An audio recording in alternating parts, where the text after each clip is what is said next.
Hello everyone, কেমন আছো তোমরা সবাই? আশা করি সবাই খুব খুব ভালো আছো। আলহামদুলিল্লাহ আমিও ভালো আছি।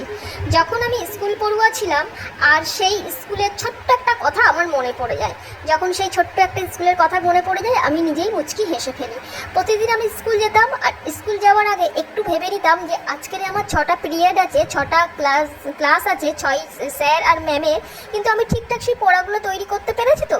প্রতিদিন ভাবতাম আর সেই ভাবতে ভাবতে স্কুলে রওনা দিতাম। আর সেই স্যার ম্যামদের মধ্যে কেউ বা ছিল খুব রাগী, কেউ বা ছিল খুব ভালো, আবার কেউ বা দিতেন খুবই শাস্তি।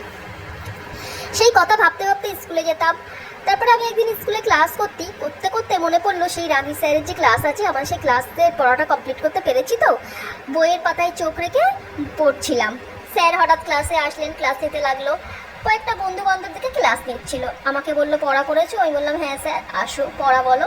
পড়া বললাম, কিন্তু আমি মানে বলতে পারলাম না। স্যার তখন বললো তুমি যদি মিনিকেট চালের ভাত খাও আর তার সাথে যদি আরও কিছু না থাকে, মাছ মাংস ডিম এগুলো, তাহলে কি ভাতটা খেতে ভালো লাগবে? আমি বললাম না স্যার।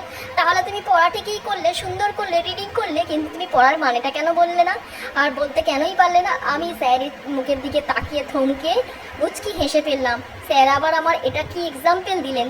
এই হলো একটা মজার বিষয়। বন্ধুরা, তোমাদের কার কার সাথে এরকম হয়েছে স্কুল লাইফের, বা কোনো একটা টপিক মনে আছে, কোনো একটা বাক্য মনে আছে, তোমরা একটু বলো তো। আমার এরকম একটা কিছু কথা মনে উঠছিল আর আমি নিজেই খুব হাসছিলাম। মাঝের মধ্যে ঠিক এমনটাই হয়, খুবই ভালো লাগে আর খুবই মিস করি সেই স্কুল লাইফের কথাগুলো। স্কুলে সেই বন্ধু বান্ধব, চলাফেরা, আড্ডা, যেন কোথায় সব কিছু হারিয়ে গেছে। খুবই মজাদার একটা বিষয়। যাই হোক, আমি এই একটা বাক্য নিয়ে একটা টপিক বানিয়ে ফেললাম। কার কারদের মধ্যে এরকম মনে হয়, এরম মাঝের মধ্যে আমাকে অবশ্যই কিন্তু কমেন্টে জানাইও। তো খুবই মিস করি সেই সব দিনগুলোকে, খুবই মিস করি।